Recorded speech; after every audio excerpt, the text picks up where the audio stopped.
Assalamualaikum warahmatullahi wabarakatuh and salam sejahtera. So this is a part 2 video for chapter 2, data model. Okay, as you know, these are the objective of chapter 2, right?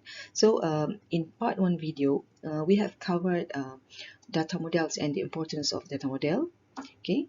Basic data modeling building blocks, business rules and how they influence database design, the major data models evolve, which consist of hierarchical model, network model, and relational model. So in this video, we continue the major data models with object-oriented model, and then we are going to cover the last objective, which is how data models can be classified by level of abstraction. Okay. Okay, we recap what we have covered in part 1 video, right? So we start with a data model, which is a simple abstraction of a complex real-world data environment, right? So the basic data modeling components consist of entities, attributes, relationships, and constraints. So after understanding these components, next you learn about business rules, right? And how the business rules influence database design. And then we covered 3 data models, which is a hierarchical model, depicts a set of one-to-many relationships between a parent and its children segments. Okay. Then network data model use sets to represent one-to-many relationships between record types. And the last one is a relational model, which is a current database implementation standard. And entity relationship model is a popular graphical tool for data modeling that complements the relation model. All right. Okay, now we continue with object-oriented model, right? Okay, basically in this model, both data and their relationships are in a single structure. We call it object. Okay, object-oriented data model is the basis for the object-oriented database management system. Okay, so basically in this model, it reflects a very different way to define and use entity, because the facts within the objects has a greater meaning. All right. So ODM is said to be semantic data model. Okay, because semantic indicates meaning. Okay, what is semantic? Semantic in data model is referring to the description meaning of objects instances. All right. Okay, these are the components of object-oriented data model. Right. The first one is object. Is an abstraction of a real-world entity. Attributes describe the properties of an object. Objects that share similar characteristics, which are grouped in classes, right? So class is a collection of similar objects with shared structure and behavior organized in a class hierarchy.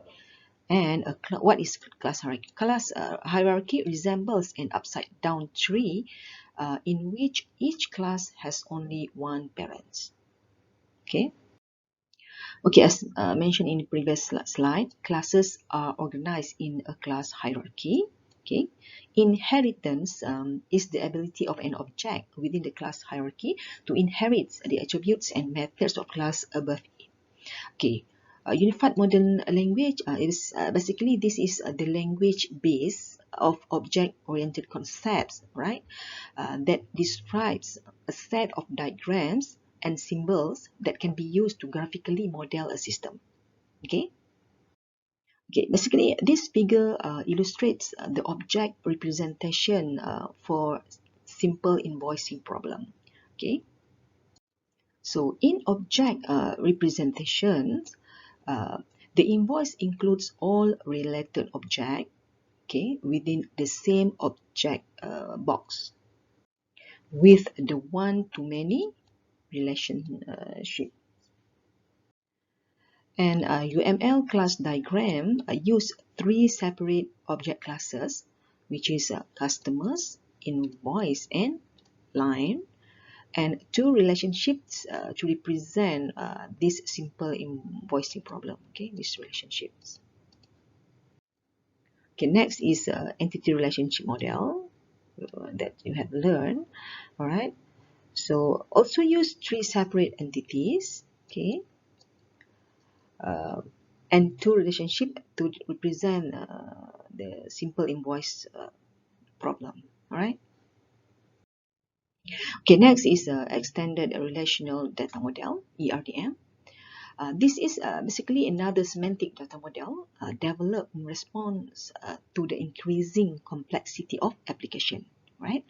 So DBMS based on the ERDM often described as an object or relational database management system, or DBMS, and it's primarily geared to business application. Okay, this is only for your information. Okay, next topic is emerging data models, which we are going to cover big data and NoSQL. Right? So we start with the big data. Big data refers to a movement to find new and better ways to manage large amount of web-generated data and derive business insight from it. Right? So it provides high performance and scalability at a reasonable cost. And the characteristic includes volume, which is the amounts of data being stored, velocity, which is not only to the speed, but also the process this data quickly in order to generate information and insight, and variety, which the data that being collected comes in multiple different data formats. Okay. Okay, basically, big data suit for sparse data, which means it is for the case in which the number of attributes is very large and number of actual data instances is low, right? So among the big data technologies are Hadoop, okay, consists of Java-based, open source, high-speed, fault-tolerant distributed storage, and computational framework. Uh, and the next one, Hadoop distributed file system, which is highly distributed, fault-tolerant file storage system designed to manage large amount of data at high speed. Okay. MapReduce, which is an open source application programming interface that provides fast data analytics services. And the last one is NoSQL, which is a large-scale distributed database system that stores structured and unstructured data in efficient ways. Okay. Okay, now NoSQL databases. Okay, NoSQL in this chapter is referring to a new generation databases that address the specific challenges of the big data. Okay, I give you an example. Uh, uh, every time you search for a product on Amazon, or you send a message to your friends using Facebook, okay, or you watch a video on YouTube, or search a direction in Google Maps, okay, you are actually using a NoSQL database. Okay, so these are the general characteristic of NoSQL database. Okay, the first one is not based on a relational model. Okay, hence the name NoSQL. Okay, support distributed database architecture, provide high scalability, high availability, and fault tolerance, supports very large amounts of sparse data, geared toward performance rather than transaction consistency, and store data in key value stores. Okay. Okay, this figure show a simple key value representation, right? Basically, the key value data model is based on a structure composed of two data elements, which is key and a value, right? So, every key has a corresponding value or set of values. Okay, if you look at this figure, the first table show data stored using a traditional relational model, and the second table show data stored using key value model. In a relational data model, each row represents one entity instance, each column represents one attribute of the entity, and the values in a column are of the same data types. But in the key value model, each row represents one attribute or value of one entity instance, and the key value could represent an entity's attributes, and the value is the value column could be of any data types, and therefore it is generally assigned along string data types. All right. Okay, this figure shows a summary of the most commonly recognized data model. Okay, it is show the evolution of data models. I think you can read this by yourself. Okay, this table shows the basic terminology used by the various data models. All right, so if you look at this example, okay, in a real-world situations, a group of vendors, for example, vendor file cabinet, okay, in file processing model, it is called file. In hierarchical model, it is called segment type. In network model, called record type. In relational model, called table. In entity relational model, called entity set. And in object-oriented model, called class. So you can read the rest, which is this table show you on how the terminology used by the different data models. All right. Okay, this slide shows you the advantages and disadvantages of a hierarchical model. So you can read by yourself. Okay, this is network model, advantages and disadvantages. Relational model, advantages and disadvantages. Entity relationship model, advantages and disadvantages. You can read. Object-oriented model, advantages and disadvantages. You can read as well. Okay, the last one is Nosql, advantages and disadvantages. Okay, please take time to read and understand all the advantages and disadvantages of those models. All right. So, as a summary of data model topics, basically each new data model capitalizes on the shortcomings of previous models, right? So, in the evolution of data models, some common characteristics that made them accepted are um, a data model must show some degree of conceptual simplicity without compromising the semantic completeness of the database, right? And it represents a real world as closely as possible, right? Okay, next topic is the degrees of data abstraction. Okay, it is basically a way of classifying data models with many processes began at high level of abstraction and proceed to an ever-increasing level of details. And it's designing a usable database follows the same basic process. Okay. So in the early 1970s, the American National Standard Institute, Standards Planning and Requirements Committee, SPARC, defined a framework for data modeling based on degrees on the data abstraction. Okay, so the resulting ANSI SPARC architecture defines three levels of data abstraction, which are external, conceptual, and internal. Okay, for better understanding of data abstraction levels, you can look at this table, right? The external model is the end user's view of the data environment, right? Uh, the term end user here is referred to the people who use the application programs that manipulates the data and generate information. Okay, so end users usually operates in an environment in which an application has a specific business unit focus, right? Okay, for example, the company generally divided into several business units, right? For example, sales, finance, marketing, IT, and so on and so forth.